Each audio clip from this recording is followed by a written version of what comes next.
Hi, this is Mohan Roy. मैंने जैसा बताया था मैं लेकर के आया हूँ पॉलिटिकल साइंस का लेसन प्लान। इससे पहले मैंने इंडेक्स पेपर अपलोड किया था और आप देख सकते हैं यहाँ पॉलिटिकल साइंस का लेसन प्लान नंबर फर्स्ट है।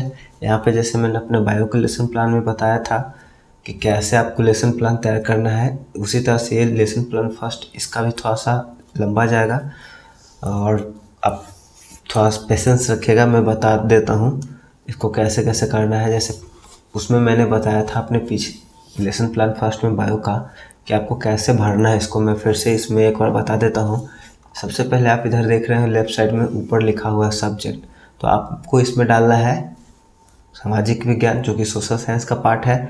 आप इसको इंग्लिश में भी बना सकते हैं, हिंदी भी बना सकते हैं। उसके बाद सामाजिक विज्ञान में 4 सब्जेक्ट आता है: राजनीति शास्त्र, इतिहास, भूगोल और इकोनॉमिक्स, अर्थशास्त्र। ठीक है। और इधर हो जाएगा आपका राइट साइड में टॉपिक, जो टॉपिक आप पढ़ाने वाले हो क्लास में।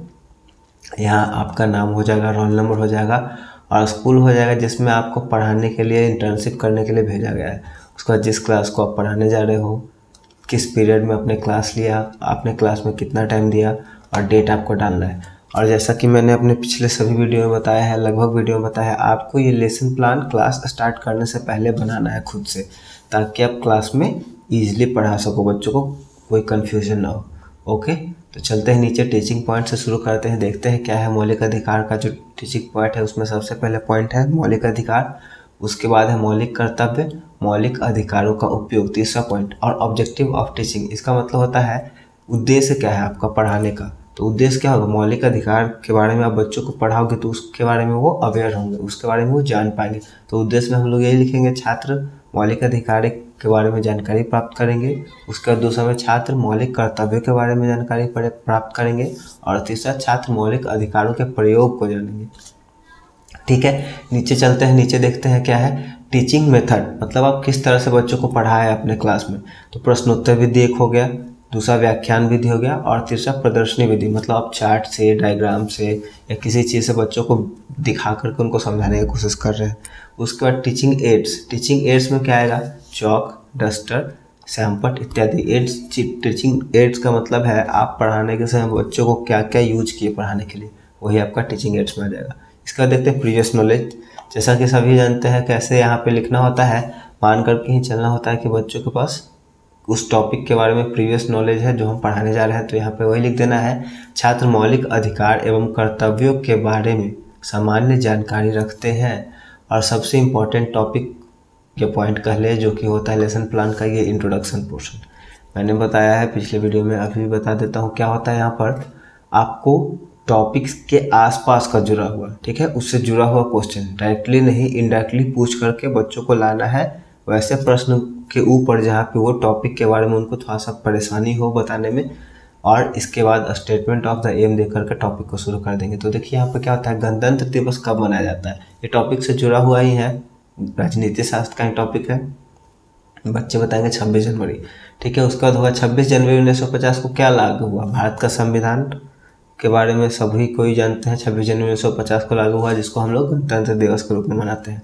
भारत का संविधान, भारत के संविधान में हमारे अधिकार कहाँ लिखे जाते हैं, तो हमारे अधिकार को कहाँ लिखा जाता है, मौलिक अधिकारों में। जो फंडामेंटल राइट का आर्टिकल है, आर्टिकल 12 से 22 या 23 जितना है। मेरा पॉलिटिकल साइंस नहीं है, मैं बायो का स्टूडेंट हूँ, तो इसमें कुछ मेरा ज़्यादा डेप्थ नॉलेज नहीं है, मैं ज़्यादा हेल्प नहीं कर पाऊँगा, लेकिन जितना मुझे आता है मैं डिस्क्राइब करने की कोशिश करूँगा। तो मौलिक अधिकारों के बारे में आप क्या जानते हैं, तो छात्र आंसर देने में असमर्थ रहेंगे और हम लोग अपना स्टेटमेंट ऑफ द एम दे करके टॉपिक को पढ़ाना शुरू करेंगे। स्टेटमेंट ऑफ द एम होगा, आज हम मौलिक अधिकारों और कर्तव्यों के बारे में विस्तृत रूप से अध्ययन करेंगे। अब नीचे चलते हैं, पढ़ाना शुरू करेंगे। तो किस चीज़ से पढ़ाना शुरू करेंगे, मौलिक अधिकार। मौलिक अधिकार में हम लोग क्या बताएंगे, बच्चों को बताएंगे इसके बारे में, समाज के सर्वांगीण, मतलब हर तरह से हर क्षेत्र में विकास करने के लिए व्यक्ति को अधिकारों की आवश्यकता होती है। इन्हीं आधारभूत अधिकारों एवं आवश्यकताओं को मौलिक अधिकार कहा जाता है।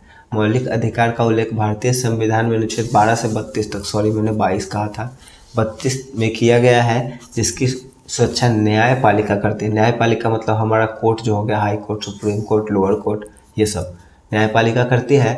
मौलिक अधिकार प्रजातंत्र का आधार स्तंभ है। और इन सब बातों को छात्र ध्यान से सुनेंगे और ब्लैक बोर्ड समरी में कुछ नहीं रहेगा, बच्चे ओरली लिखेंगे इसको। उसके बाद ये जो हम लोग डेवलपिंग क्वेश्चन डाले थे वहाँ बायो में, वहाँ यहाँ पे होगा क्या, बोधात्मक प्रश्न। किसी भी व्यक्ति के सर्वांगीण विकास के लिए किस चीज़ की आवश्यकता होती है? तो यहाँ पे बच्चे आंसर देंगे अधिकारों के। प्रश्न, मौलिक अधिकारों की रक्षा किसकी जिम्मेदारी है? तो यहाँ पे बच्चे आंसर देंगे न्यायपालिका की। और जैसा मैंने बायो में मिस्टेक किया था वही सेम मिस्टेक यहाँ पे है। ये क्वेश्चन आपको पहले करना है, जो टॉपिक मैंने पढ़ के बताया उसके ऊपर सबसे पहले, और उसके बाद वो टॉपिक डिस्कस करना था। ये क्वेश्चन बाद में आएगा। ये भी मैंने अपने सिस्टर को मैंने ही सजेस्ट किया था ऐसा करने के लिए, जो शुरू में मेरा गलती हुआ था, इसमें भी है। ओके, तो आप इसको क्या करिएगा, क्वेश्चन को ऊपर सबसे पहले कर दीजिएगा, उसके बाद डिस्क्राइब करना शुरू करिएगा। उसका दूसरा पॉइंट है हमारा, भारतीय संविधान में मौलिक अधिकारों की संख्या कितनी है? ठीक है, इधर देखिए मौलिक अधिकार को ब्लैक बोर्ड समरी पर डाला गया है। पहले ब्लैक बोर्ड देख लेते हैं, उसके बाद इधर टॉपिक को डिस्कस करेंगे। तो मौलिक अधिकार इंडिया में 6 है, पहले 7 था, एक को फिर हटा दिया गया है। समानता का अधिकार पहला, दूसरा स्वतंत्रता का अधिकार, तीसरा शोषण के विरुद्ध अधिकार, चौथा धार्मिक स्वतंत्रता का अधिकार, पांचवा संस्कृति एवं शिक्षा का अधिकार, छठा संवैधानिक उपचारों का अधिकार, और जो 7वां था जिसको हटाया गया है वो है प्रॉपर्टी का अधिकार। जो प्रॉपर्टी लेने होने का अधिकार था, कश्मीर का जो आर्टिकल 370 था उसके वजह से हटा दिया गया है। हर भारत का नागरिक हर जगह जाकर प्रॉपर्टी नहीं खरीद सकता है, इसलिए इसको हटा दिया गया मौलिक अधिकार से। अब आर्टिकल 370 हट गया है तो वहाँ पे आप जाकर प्रॉपर्टी ले सकते हो, कोई इसमें इशू नहीं है। ठीक है, उसका देखिए सेकेंड जो हमारा टॉपिक है, भारतीय संविधान में मौलिक अधिकारों की संख्या। इसमें देखते हैं भारतीय संविधान के भाग 3 के अनुच्छेद 12 से 32 तक मौलिक अधिकारों का वर्णन किया गया है। भारतीय संविधान में पहले भारतीय नागरिकों को पहले 7 मौलिक अधिकार प्रदान की गई थी। बाद में संविधान के 44वें संशोधन जो कि हुआ था 1978 में 6 हो गई, और संपत्ति का अधिकार सिर्फ कानूनी रह गया। ठीक है, वर्तमान में 6 अधिकार है जो कि मैंने ब्लैक बोर्ड में पढ़ दिया है। मैं सीधे नीचे चलाता हूँ और इधर देखिए मौलिक कर्तव्य 1976 के 22वें संशोधन के द्वारा मौलिक कर्तव्य को भारतीय संविधान में जोड़ा गया, जो कि 4 क के अनुच्छेद 51 क में है। ठीक है, यहाँ पर देखेंगे मौलिक कर्तव्यों की संख्या 11 है, और यहाँ पे मैं पढ़ देता हूँ, कुछ थोड़ा छोटे छोटे अक्षरों में है, हो सके कि आपको लिखने में परेशानी हो तो मैं पढ़ देता हूँ। संविधान का पालन करना तथा राष्ट्रीय प्रतीकों का सम्मान करना। ठीक है, पहला। और एज इट इज, जैसे है उसी तरह से आपको एग्जाम में लिखना होगा। एग्जाम में भी मौलिक कर्तव्य और मौलिक अधिकार का आता है लिखने के लिए।